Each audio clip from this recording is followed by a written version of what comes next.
Good day sa ating lahat mga kaibigan. Nandito na naman tayo sa ating channel na Markado Official po.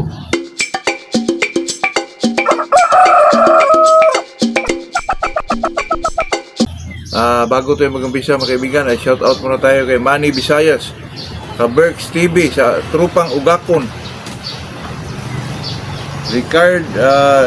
Rico Domingo, Roland Aquino from San Mateo Rizal, Nili Girapuso, Bong Barniso, Jerry Lungay, taga Bohol, Jubil Daginod, Tacloban City, Lloyd Verdira, saka itong si Herbert Taylasan, Dumaguete City. Itong mga kaibigan, itong pag-usapan natin ay napaka lang po, ay kasi tanong lang naman ito sa isa sa mga viewers natin na kung mag-inbreeding ka daw, saan ba ang mas madali, back to mama or back to papa? Sa akin naman dyan mga kaibigan, sa ngayon na time po, hindi na ako masyado umaano sa inbreeding mga kaibigan, kasi lalo na ngayon na medyo nagano ka lang ng oras mga kaibigan, kasi sa akin mga kaibigan, marami naman tayo makuna ng mga yung mga materyales, lalo na dami ng mga nagpahulugan ngayon, yung mga breeder vlogger po. Kasi ang tanong niya mga kaibigan ay kung mag-inbreeding ka, saan ba ang pinakamadali, back to mama or back to papa? Sa akin po mga kaibigan, siguro naman sa lahat ng mga kaibigan, kung mag-inbreeding ka ay back to mama talaga, kasi ang back to mama ay ang inahin po mga kaibigan pagdating ng 6 to 7 months old ay talagang upo na yan mga kaibigan. Di katulad nung stag ay paabutin mo pa ng 7 to 8 months old para ang isang stag po ay medyo mag-mature po ang isang manok po, kaya paabutin natin ng 7 to 8 months old. Kaya pero pag ang isang babae mga kaibigan basta healthy lang, napakadali lang umupo po, kasi makita naman natin yun sa mga babae mga kaibigan. Aksyonan mo pa ng kuha po ay medyo umupo ng isang inahin po.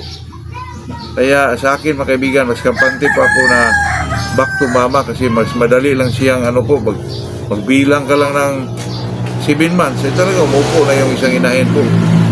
Pero sa atin ngayon mga kaibigan, pag may isa kang bloodline katulad ng 5K or Golden Boy man, pag may Golden Boy ka na isang stag, kuha ka lang ng babae na Golden Boy rin para makakuha ka ng straight breed na Golden Boy mga kaibigan, kasi mas madali yun.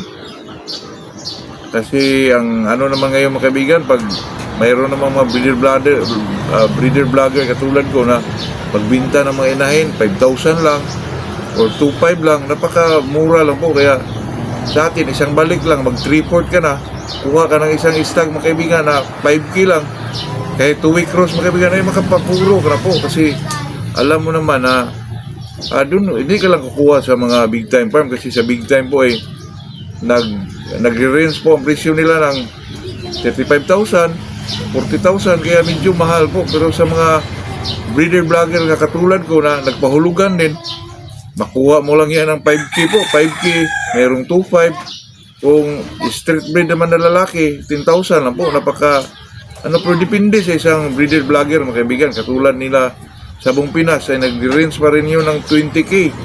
Ang babae nila ay 8K, mahal pa rin mga kaibigan. Kaya, pero marami namang pagpilian sa social media po, napakarami po.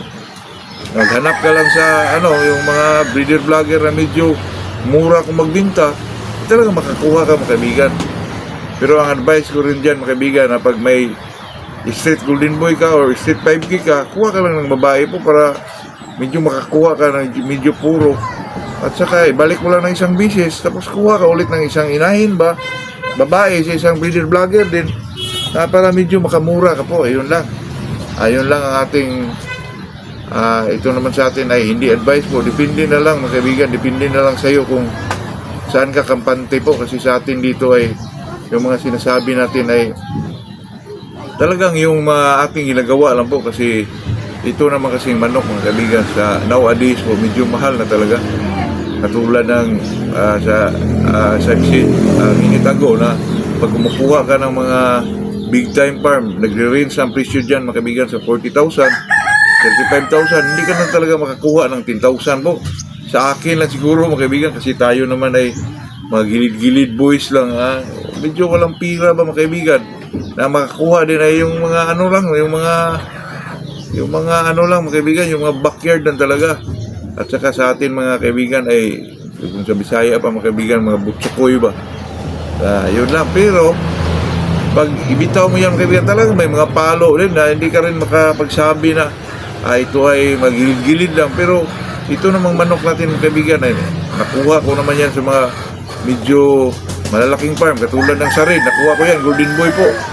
At saka itong babae natin mga kaibigan, nakuha ko yan kay Ilwak na nakuha din niya sa ano po, sa EEG mga kaibigan, kasi sa EEG nagre-rinse din niya ng 35. Yung babae nila 15,000, medyo mahal din. So sa akin mga kaibigan, napakaganda rin ang resulta. Nakita niyo po, yung pinakita ko mga Golden Boy, napakaganda po. May nakuha din sa akin ng trayo mga kaibigan, pero mura lang. 20k lang mga kaibigan, trayo na. Kung isang manok lang ang kunin mo, 10,000 lang. Napakamura lang po mga kaibigan. Ayun lang po, yun lang ating masabi sa araw na to. Good morning sa ating lahat po.